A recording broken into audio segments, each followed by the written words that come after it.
Hello সবাইকে। তো দেখো এখন ঘড়িতে বাজে ভোর 4টা 20। আর আমি আজকে এত সকালে কেন উঠছি, তোমরা দেখতে থাকো ব্লগটা তাহলেই বুঝতে পারবা। আর দেখো এখন আমি রেডি হয়ে বসে পড়ছি চা খেতে। আর এই সকাল সকালবেলা ওঠার যে একটা সুন্দর অনুভূতি, সেটা কিন্তু আমি আজকে পেলাম, কারণ তোমরা তো জানোই যে আমি কত দেরি করে তোমার ঘুম হয়েছে? থেকে উঠি। চা ঠান্ডা হয়ে গেল। কিন্তু আজকে কিন্তু আমি খুব তাড়াতাড়ি উঠে পড়ছি। তো দেখো এখন আমি চাটা খেয়ে চোখে কিন্তু আমার এখনো ঘুম। মুখ টুক ধুয়ে যদিও চা খাচ্ছি, আর এখানে সুন্দর একটা সাদা রঙের ড্রেস করছি, কারণ আমরা এখন যাচ্ছি বাস্তা নদীতে আলোটা তর্পণ ফুটুক। করতে। আমার মা এবার প্রথম তর্পণ করবে।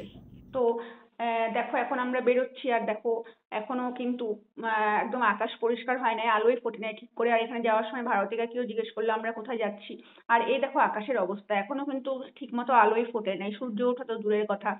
তো দেখো আমরা সবাই মিলে, মানে আমি, মা, রাজকুমারী পিসি, পূজা, গোবিন্দ তো টোটো চালায় যাচ্ছিল, ওদের ছেলে আতু। তো সবাই মিলে কিন্তু আমরা আজকে ভোরে বেরোয় গেলাম। আর আমাদের কালুকে দেখো, কালু কিন্তু আমাদের আগেই উঠে পড়ছে। আর তোমরা তো জানোই আমার পোগো বাবু এসবে ঘুমায়, তাই আমরা ওকে রেখে যেতে পারলাম দুজনে একসাথে। আর এই দেখো আমরা এখন বাড়ির থেকে বেরোয় গেলাম গল্প করতে করতে। তো একটা ভালো অনুভূতি হচ্ছিল যে প্রথমবার যাচ্ছি আমরা, কারণ এর আগে কোনোদিনও যাই নাই। তো দেখো আমরা কিন্তু এখন যাচ্ছি, আর যেতে যেতে কিন্তু রাস্তায় দেখা হলো এক ফুল চোরের সঙ্গে। তো যাই হোক আমি মজা করলাম। একজন ফুল নিচ্ছিল। তো না বলে নেওয়াকে তো সচরাচর চুরি বলি আমরা, তো ফুল চোরই আমি বললাম এর জন্য। জানি না তোমরা কি মনে করবা এটাকে।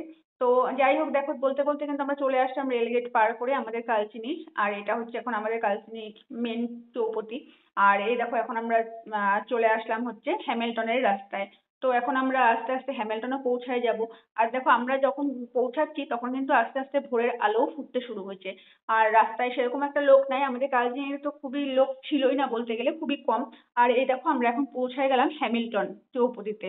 তো হ্যামিল্টনে কিন্তু বেশ অনেকজনকে দেখলাম যে রাস্তায় সেই ভোরে হাঁটা চলা করতেছে, অনেক ছেলে অনেক লোক, বয়স্ক মানুষ যারা তারা। আর এই দেখো আমরা বলতে বলতে কিন্তু চলেও আসলাম বাসরা নদীতে। তো দেখো এদিকটা তো তোমরা জানোই জয়গা যাওয়ার রাস্তা, আর এদিকটা আমাদের বাসরা নদী যাওয়ার রাস্তা। তো আমরা আজকে সেখানেই যাচ্ছি। আর দেখো দুই দিকে একদম সবুজ জঙ্গল। তো আমাদের উত্তরবঙ্গে যারা থাকো তাদের তো আমাদের এই জঙ্গল ভালোই লাগে। তো এই জঙ্গল পার করে আমাদের যেতে হয়। তো একটা সুন্দর অনুভূতি। তো দেখো আমরা এখন পৌঁছায় চলে আসলাম। আর এবছর আমার মার প্রথম দেওয়া তর্পণ, কারণ আমার মা ছোটবেলায় বাবা মাকে হারাইছে, তো বাবা মার তর্পণ দিবে, শ্বশুর শাশুড়ির তর্পণ দিবে। আর আমার বাবাও, তোমরা জানো আমার বাবাও নেই, তো বাবারও তর্পণ এবার মা দিবে। তো মা বলছিল এত ভোরবেলা যাচ্ছি, যদি ওখানে পুরোহিত না থাকে তাহলে কি হবে। তো আমি বললাম যে মা তোমার যখন মন চাইছে, যদি ওখানে পুরোহিত না থাকে তাহলে তুমি নিজেও করতে পারবা। এমন কোনো ব্যাপার নাই যে পুরোহিতই লাগবে। আমি এটা একদমই বিশ্বাস করি না, কারণ আমি আমার পূর্বপুরুষকে জল দিব সেটা আমি নিজে হাতে দিব। সেখানে পুরোহিত মন্ত্র বললেই আমার পূর্বপুরুষ জল পাবে, আর আমার পুরোহিত মন্ত্র না বললে আমার হাতের জল সে গ্রহণ করবে না। এটা আমি বিশ্বাস করি না। আমি যদি মন থেকে আমার পূর্বপুরুষকে ডাকি, তা আমি তাদের তর্পণ করি, আমি আশা করি যে তারা অবশ্যই গ্রহণ করবে। মনটাকে শুদ্ধ রাখতে হবে। তো মাকেও আমি সেটাই বললাম। আর সেই হিসাবে আমরা যখন গেছিলাম তখন সেরকম লোকও ছিল না। তো পুরোহিত থাকার কথা না সেই সময়। তো এখানে দেখো আমরা কিন্তু নিজেরাই মা করে নিচ্ছিল, আমি মন্ত্রগুলো বলে দিচ্ছিলাম। আজকাল তো সবই মোবাইল দেখে হয়, তা আমি মোবাইল দেখেই বললাম। শুধু মাকে একটা কথাই বললাম, মা তুমি আন্তরিকতার সঙ্গে তাদেরকে মন থেকে বলো যে তোমার জল যেন তারা গ্রহণ করে। আমার বিশ্বাস তারা এতদিন যখন জল পায় নাই, আজকে জল যদি পায় তারা অবশ্যই গ্রহণ করবে। তো এটা আমার মনের বিশ্বাস। তো মা কিন্তু সেইভাবেই সমস্ত কিছু করলো। তো আশা করি আমাদের পূর্বপুরুষ যারা আছে তারা অবশ্যই মায়ের এই জল গ্রহণ করছে। আর সত্যি কথা বলতে কি বলতো, মানে আমি এইসব নিয়ম একদমই মানি না যে পুরোহিতের দ্বারা করলেই সবকিছু হবে, এটা আর পুরোহিত দ্বারা না করলে সেটা গ্রহণ হবে না, আমি এটা একদমই মানি না। তাই বলে আমি কোনো পুরোহিতকে বা কোনো মানুষকে অসম্মান করে কিছু বলতে চাচ্ছি না। আসলে বিশ্বাসটা যার যার, আমার মনের বিশ্বাস এটা। অনেকের বিশ্বাস যে না পুরোহিত দ্বারা করলেই হয়, তো সেটা তাদেরই বিশ্বাস। আমি কারোর বিশ্বাসকেও ছোট করছি না, বা কোনো পুরোহিত মশাইকেও ছোট করতেছি না। সেটা যার যার মনের বিশ্বাস। তো আমি মাকে এটুকুই বলছিলাম যে পুরোহিত মশাই লাগবে এমন কোনো কথা নেই, তুমি মন থেকে তাদেরকে তোমার যে তুমি দিচ্ছ এবার সেটা যেন তারা গ্রহণ করে, তুমি মন থেকে তাদেরকে বলো, আশা করি সেটা তারা গ্রহণ করবে। তো জানি না আমাদের পূর্বপুরুষ সেটা গ্রহণ করলো কিনা। যদি করে থাকে তাহলে অবশ্যই আমাদেরকে আশীর্বাদ করে যাবেন। আর এখানে দেখো মারা কিন্তু তর্পণ করলো, করে রাজকুমারী পিসিও করলো। আর দেখো এখানটা কিন্তু আমাদের তর্পণ টর্পণ করে তারপরে সবাই মিলে আমরা ছবি তুলে নিলাম। আর এই দেখো এখন কিন্তু সূর্যটা উঠছে।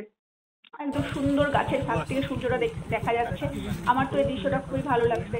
আর আমরা যখন গেছি তখন কিন্তু একদমই লোক ছিলই না। আস্তে আস্তে যখন আমাদের হয়ে গেল তখন কিন্তু দেখলাম বেশ প্রচুর ভিড় হচ্ছিল। আর আমরা যেহেতু এবার প্রথম গেলাম, তো আমরা জানতাম না কি কোন টাইমে গেলে সবাই আসে বা কোন টাইমে কি হয় না হয়। তো আমরা আমাদের মতো টাইমেই গেছিলাম, যদিও ফাঁকাতেই মনে হয় এইসব কাজ সম্পূর্ণ করা ভালো। তো এখানে দেখো সবাই কি সুন্দর যখন আসলো, একদম ছেলেরা যারা আছে নিজের মা বাবার জন্য তর্পণ করবে, দেখো সবাই কি সুন্দর ধুতি পরে নিছে। আমাদের কালচিনি তো প্রচুর মানুষ ছিল, প্রচুর দাদা কাকা সবাই ছিল। তো দেখে ভালো লাগলো। আর দেখো এখানে কাঞ্চনদাকে, তোমরা তো কালচিনি যারা তারা তো চেনো, ওই কাঞ্চনদাও গেছিল দুই ছেলেকে নিয়ে। আর দেখো এখানটা বেশ ভালো লাগছে দেখতে। আর সত্যি কথা বলতে এখন কি বলতো, এখন প্রত্যেকটাই ভিডিওর যুগ, তো এখন সবকিছু ভিডিওতেই দেখা যায়। যারা তর্পণ করছে তারাও দেখলাম তর্পণ করার আগেই ফটো তুললো। তো যাই হোক, এখন সবকিছুই ফটো সবাই ক্যামেরা বন্দি করে রাখতে চায় মুহূর্ত গুলাকে। আমিও সেটাই করছি। তো এখানে দেখো এই ব্রিজটাকেও দেখা যাচ্ছে সুন্দর, কিন্তু এটা কি বলতো, এটা মনটা না একটু শান্তি লাগলো। আসলে এটাই তো আমাদের সকলের একটা শেষ ঠিকানা। এটা তো মানতেই হবে আমাদের। আমাদের জীবনে কিন্তু মানে সবকিছু, আমাদের সুখ দুঃখ টাকা পয়সা বাড়ি ঘর সবকিছু এগুলো একটা মনে হয় আমার কাছে মিথ্যা। এটা আজকে আছে তো কালকে নাই, কিন্তু আমাদের মৃত্যুটাই হচ্ছে আমাদের সব থেকে আসল সত্য। তাই না বলো? তো এই আমাদের শেষ ঠিকানা এটাই। তো এখানে আমাদের আসলে কিন্তু ভালোই লাগা উচিত। তো ভালো লাগলো সেটা। তো দেখো এখন কিন্তু আমরা সেই জায়গাকে বিদায় জানাই, আমরা কিন্তু এখন বাড়ির উদ্দেশ্যে রওনা দিচ্ছি। তো দেখো এখানটা সূর্যটা কিন্তু এখনো গাছের আড়ালে, এখনো ঠিক মতো ওঠে নাই, তবুও ভালোই পরিষ্কার হয়েছে আকাশ। আর এই ভোরের আলোতে মানে ভোরের যে হাওয়াটা সেটা গায়ে লাগলে যে কত ভালো লাগে সেটা কিন্তু আমি আজকে বুঝলাম। কারণ অনেক বছর হয়ে গেল ইন্টারসিটি প্যাসেঞ্জারে শিলিগুড়ি যাওয়া হয় না। তো আগে যখন যেতাম তখন তো ভোরবেলায় উঠতে হতো, আর এখন সত্যি কথা বলতে আমি ভোরবেলায় একদমই উঠি না যদি কোনো কাজ না থাকে। আর আজকে উঠলাম যেহেতু আসার ছিল, তো কালকে রাত্রে 2টা 2:30 পর্যন্ত আমি জেগেই ছিলাম। তারপরে আবার 4টার সময় ওঠা, তো বেশি ঘুমও হয় নাই। আর দেখো আমরা যখন নিচের রাস্তা দিয়ে আসছিলাম তখন দেখলাম আদিল ডিউটি করে ফিরতেছিল। তো ও তো আমাদের দেখে পুরাই অবাক যে এই সাত সকালে আমি এখানটায় কি করতেছি। তো যাই হোক ওকে বললাম, আর ওকে বললাম যে আমরা এখন কোথায় যাব, কারণ রাস্তায় আস্তে আস্তে আমাদের একটা ডিসিশন নেওয়া হলো যে আমরা এখান থেকে এখন ডিমা নদীতে যাব। তো সেখানেও কোনোবার যাওয়া হয় নাই, আমি তো যাইই নাই আর মাও যায় নাই কোনোদিনও। তো গোবিন্দ পূজা ওরা সবাই বলে চলো যাই, বেরোচ্ছি যখন। আর দেখো এখানে ভোরের সূর্য উঠতেছে আর ট্রেনটা আসতেছে, এটাই হচ্ছে আমাদের উত্তরবঙ্গের বিশেষত্ব। কি সুন্দর লাগতেছে দেখতে, দেখো আর দমকা হাওয়া দিয়ে ট্রেনটা চলে যাচ্ছে সামনে দিয়ে, উফ কি যে লাগতেছিল তখন।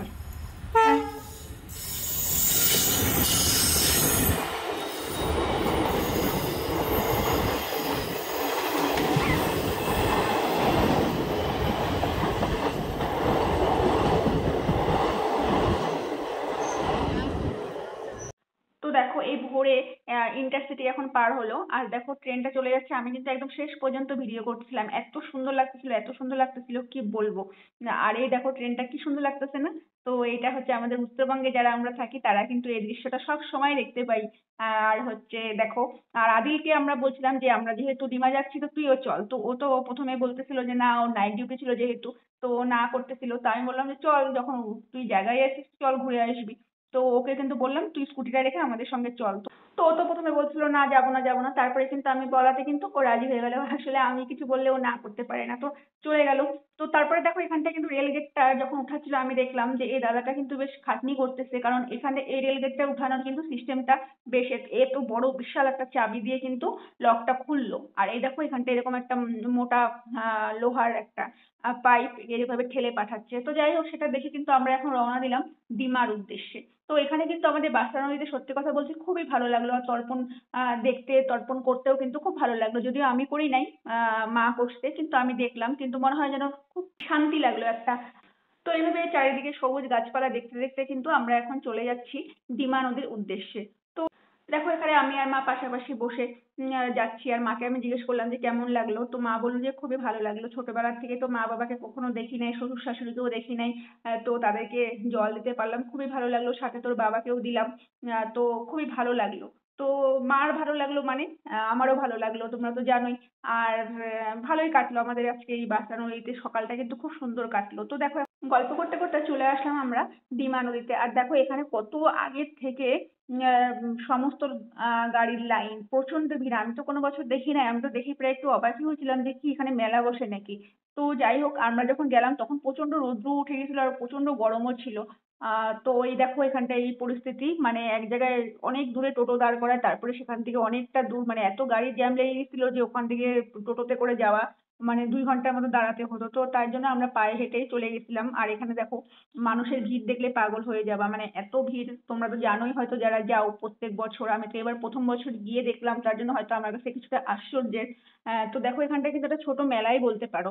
তো দোকানদার দাদাদেরকে জিজ্ঞেস করা হলো যে এখানটায় কখন থেকে হয়, তো ওরা বললো যে 4টার থেকে সমস্ত দোকানপাট নিয়ে আমরা বসে পড়ি। তো দেখো মানুষ এখানটায় প্রত্যেক বছর যায়। আর নিশ্চয়ই তাদের ভালো লাগে বলেই যায়, আর আমরাও কেবল যাচ্ছি ওখানটায়, তো গিয়ে দেখি কেমন কি চারিদিক। গিয়ে আমি যা দেখলাম, ওরে বাবা, আমি তো একদম অবাক। মানে সেখানে মানুষের ভিড় আছে ঠিক আছে, সেখানে মানুষের তর্পণ করে কিনা আমি ঠিক জানি না, কারণ ওই টাইমে তো আমি পৌঁছাই নাই। সেখানে দোকানপাট বসে, বাপ রে বাপ, এই সাত সকালবেলা চাউমিন থেকে শুরু করে, এগরোল থেকে শুরু করে, আইসক্রিম থেকে শুরু করে, কিসের না দোকান আছে। পুরি সবজির থেকে শুরু করে, ভেল পুরির থেকে শুরু করে সমস্ত দোকান, আর মানুষে এই সাত সকালে খাচ্ছে। আর সব থেকে আমি অবাক হয়ে গেলাম মানুষের ড্রেস সেন্স দেখে। আমি তো পুরাই অবাক, মানে নিজেকে আমার ভিখারি ভিখারি মনে হচ্ছিল। মানে ওখানে মানুষ গেছে ঠিক, মানে রীতিমতো একদম আট পরে করে যে শাড়ি পরে যায়, কোমরে কোমর বাঁধন দেয় সেরকম। তারপরে হচ্ছে কি বলে ওটাকে, গাউন। তারপরে ওড়নাটাকে ঠিক বিয়ে বাড়িতে গেলে আমরা যেভাবে ওড়না নিই, সেইভাবে ওড়না নেওয়া। এই বিশাল লম্বা গাউন মাটিতে লছর লছর করতেছে এরকম ভাবে। মানে আমি অবাক হয়ে গেলাম যে মানুষ এটা বুঝতে পারতেছে না যে এখানটায় ঠিক কি কাজের জন্য তারা আসছে। সব থেকে বড় কথা, তারা এত সকালবেলা এত সাজার টাইম পেলো কেমন করে? মানে মেকআপের যত প্রোডাক্ট আছে না, আমি দেখলাম কিছু কিছু মেয়ে, কিছু কিছু বউ মেকআপের যত প্রোডাক্ট আছে, ও আমি তো অত কিছু নামও জানি না, সবকিছু লাগাচ্ছে, মানে একদম ওই সকালবেলা চকচক চকচক করতেছে স্কিনটা। মানে মেকআপ করে আসছে বোঝা যাচ্ছে। তো যাই হোক, আমি তো চারিদিকে তাকাই এগুলোই দেখতেছিলাম, আর পরিবেশ আমি কি দেখবো। আর এই দেখো বাচ্চাটা সামনে কাশফুল নিয়ে যাচ্ছিল, ওর দিকে টাকা নিলাম, যদি আমাকে দুটা দিত। আর যদিও আমি আগে বাসন নিতে গেছিলাম, তো ওখান থেকে আমি দুটো নিয়ে ফটো তুলছিলাম। আর দেখো এখন আমি চলে আসছি, আমি মাকে বললাম মা এই গরমে আমি না এইসব আর ঝালর ঝুলোর dress trace, চকমকা dress trace her দেখতে পাচ্ছি না, কারণ আমি নিজে তো ভিখারি সেজে গেছি। নিজেকে তো আমাকে সত্যি ভিখারি মনে হচ্ছিল ওখানটা, যে হায় ভগবান, আমি এটা মানে আমি ভুল বস্ত্র পরে আসছি নাকি ওরা ভুল। আমি এটা কনফিউজ ছিলাম। আর তারপরে মানুষের যে এই সাত সকালে খাওয়া দাওয়া, হায় রে হায় রে, মানে এত খাওয়া দাওয়া কি বাড়িতে সাত সকালে আমরা খাই? এখানে দেখো বাচ্চাদের খেলনার দোকান টোকান সব বসে, মানে মা বাবারা বাচ্চা কাচ্চাকে নিয়ে ঘুরতে গেলে কিন্তু আমরা ফতুর, যা আমি দেখলাম। তো যাই হোক, এখানে গাড়ি টাড়ি পার টার করে কিন্তু একদম ছোট ছোট রোগা পেটকা বলে আমি গাড়ির মাঝখানে চলে আসতে পারছি একদম। একদম ছোট ছোট জায়গা থেকে কিন্তু পার হয়ে আসতে পারছি রোগা পেটকা, এটাই হওয়ার সুবিধা। তো যাই হোক, দেখো এখন আমরা চলে যাচ্ছি কিন্তু একদম টোটো যেখানে আছে আমাদের অনেক দূরে টোটো ছিল, আর রোদটা এত ছিল যে আর খুবই মানে অস্বস্তি লাগতেছিল এই চারিদিকে এত কিছু দেখে। যে প্রকৃতি, মানে মানুষের যে প্রকৃতিটাকে উপভোগ করতে আসছে সেটা কিন্তু না, একে অন্যের ড্রেস দেখেই কিন্তু কুল পাচ্ছে না। আমিও কিন্তু সেটাই, ওদের ড্রেস দেখতে গিয়ে কিন্তু আমিও প্রকৃতি উপভোগ করতে পারলাম না। মানে আমি অবাক হয়ে যাচ্ছিলাম কি করে, মানে কি করে। যাই হোক, এখন কিন্তু আমরা চলে আসলাম অনেকটা দূরে, এসে কিন্তু আমরা এখানটা এখন চা খেয়ে নিচ্ছি, কারণ আমাদেরও কিছু খেতে হবে, সকালবেলা তো ওইসব খেতে পারবো না রে ভাই, চা খাবো। তাই আমরা এখন চা খেয়ে নিচ্ছি, শুধু চাই খাচ্ছি। আর চায়ের কাপগুলা খুবই ছোট ছিল, আর দামটাও নিল 10 টাকা করে। যাই হোক, এখন তো আর 5 টাকায় কিছু পাওয়া যায় না, তো 10 টাকা করেই নিবে এখন। ওই ওরকম জায়গায় এসে ওরা দোকান দিচ্ছে, এটাই বেশি। আর সকালবেলা চাটা চলে। তো দেখো এখানে আমি চাটা খেয়ে নিচ্ছি। আর দেখো প্রচন্ড গরম ছিল, আমি সেটাও বলে দিলাম। আর এখানে আদিলকে দেখো, ওকেও তো আমি টেনে টুনে নিয়ে আসছি। আর এখানে সবাই কিন্তু আমরা এখন চা খাচ্ছি, আর সবাই চারিদিকে দেখতেছি। তার মধ্যে আদিল আমাকে বললো কাশফুল লাগে না, তো আমি বললাম না, অনেক দূরে আছে, তোকে আনতে যেতে হবে না। আর হচ্ছে দেখো এখানটায় তিতলিও আসছে, ও কিন্তু চা খাচ্ছে আমাদের সঙ্গে একদম বড়দের মতো। ও কিন্তু খুব ছোট, আমি কিন্তু ওর জন্ম দেখছি। মানে নিজে হাতে ওকে আমি ছোট থেকে বড় হতে দেখছি, নিজে হাতে ছোটবেলায় কোলে নিয়েছি, সেই মেয়ে এখন আমার সঙ্গে গেছে ঘুরতে। হায় রে হায়, আমি কিন্তু সেরকমই আছি। আর দেখো এখানটা এখন টোটোতে করে আমরা এখন বাড়ি যাচ্ছি, মনে হচ্ছে এখন যেন চোখ থেকে ঘুম ফাইটে বেরোচ্ছে, এতক্ষণ কিন্তু কিচ্ছু ছিল না। তো এখন যেহেতু বাড়ি যাচ্ছি আর বাবুনকে রেখে আসছি, তো সেটা ওটা চিন্তা। তো যাই হোক ও ঘুমাচ্ছে, আমি জানি ঘুমাবেও, কারণ ও খুব আলসে, ও যখন তখন ওঠে না, ও যখন তখন ঘুমায় পড়ে কিন্তু যখন তখন ওঠে না। তো যাই হোক এখন কিন্তু আমরা গল্প করতে করতে মানে ওখানকারই গল্প করতেছিলাম যে একে তো এত ভিড় হয়, তারপরে মানুষের এই সাজ পোশাক এইসব নিয়ে গল্প করতেছিলাম, মানে যাকে পরনিন্দা পরচর্চা বলে। আসলে পরনিন্দা পরচর্চা না করে না আমি পারলাম না, আমি কেন, আমার মতো যে মেয়ে আছে সে পারবে না? মানে তোমরা যদি ওখানটা যারা গেছো তারাই একমাত্র জানো, যারা স্বচক্ষে সেই জায়গাটা দেখে আসছো, মানে মেয়েদের বউদের এই সৎ সকালে এত সাজ, বাপরে বাপ! আমি খালি একটা কথা ভাবতেছিলাম, এরা বিয়ে বাড়ির মতো অনুষ্ঠানে গেলে কিরকম সাজে যায়, একবারে আমার সত্যি দেখার খুব ইচ্ছা। তো যাই হোক মজা করলাম, আর আজকের দিনটা সত্যি খুব ভালো কাটলো, যেরকম ডিমাটা ভালো লাগলো। সেখানকার প্রাকৃতিক দৃশ্য যদিও আমি খুব কম মাত্রায় উপভোগ করতে পারছি, এই সাজসজ্জার আড়ালে আমার প্রাকৃতিক দৃশ্য উপভোগ করার ধামাচাপা পড়ে গেছে। যাই হোক আমি তোতলাচ্ছি, কি বলবো, আমি এখনো চিন্তা করতেছি ওটাই। তো যাই হোক, আর বাসনা দিতে গিয়েও খুব ভালো লাগলো, মন শান্তি হয়ে গেল, দু জায়গায় গিয়ে আজকে আমাদের দিনটা কিন্তু খুব ভালো কাটলো। তো আজকের ভিডিওটা আমি এখানেই শেষ করি, আশা করি আমার এই ভিডিওটা তোমাদের ভালো লাগলো, যদি ভালো লেগে থাকে তাহলে অবশ্যই একটা লাইক কমেন্ট করতে কিন্তু ভুলো না। তো আজকের জন্য টাটা, সবাই খুব ভালো থেকো এবং সুস্থ থেকো, টাটা।